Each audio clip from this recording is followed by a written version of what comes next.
So today I wanted to talk about anti-shipping missiles and the Russian ships that have been hit by Ukrainian missiles. Now, what people have lost sight of is the fact that you haven't seen any large amount of surface action with anti-ship missiles against large naval ships. And the reason for that is we hadn't had a lot of that type of activity since World War II. If you go back to the Falkland Islands War, that was really the first example of anti-shipping missiles being used against modern warships. And a lot of lessons were learned there that seem to have been forgotten by all the experts and the media pundits and all the fools on the internet.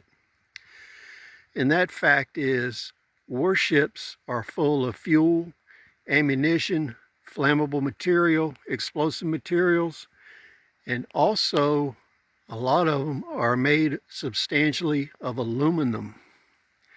And that's a key factor. One of the things learned during the Falkland Islands War was a lot of frigates and destroyers were made of aluminum. And the Argentines bought their missiles from France, so they were using Exocet missiles against British ships. So basically you had NATO specification anti-ship missiles being used against NATO specification warships. What was found there is these missiles would actually burn hot enough when they exploded and start secondary fires with fuel and ammunition, and they would actually set the aluminum on fire in these ships and burn them down to the waterline.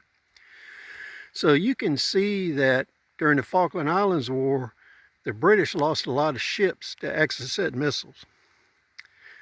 These lessons were not really integrated into the militaries of the world. They kind of ignored this because it was a quote-unquote small war. Now, the interesting thing about that war was Argentina made a decision not to sacrifice their remaining air force to win the war. If they'd have kept fighting and using anti-ship missiles, they would have actually defeated the British. But like current circumstance, the United States decided to supply intelligence, targeting information, satellite imagery, and reconnaissance to the British rather than the Argentines. This was a key reason they won the war. Now we move forward to today and we look at the Moskva. The Moskva was a guided missile cruiser. Some of those missiles were capable of carrying warheads in the 1,000 to 2,000 pound range. And usually anti-shipping rockets, torpedoes, missiles use RDX. RDX is a very high velocity explosive, and it creates a lot of shock waves that can destroy and break the backs of ships. And pound for pound, it's a very powerful explosive. So when you have an inbound anti-shipping missile hit a warship, you have fuel, ammunition, and in some cases, substantial amount of aluminum superstructure. All of that is flammable.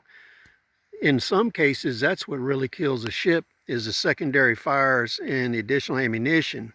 So if you think about it, if one of those inbound missiles hit a missile that was actually on the ship, it would have doubled the explosive power of that missile. So when we look at the landing ships that were hit, some of those were carrying ammunition, so secondary explosions ensued pretty quick. Now, a lot of people have looked at some of the SyncX and training films that are on the internet.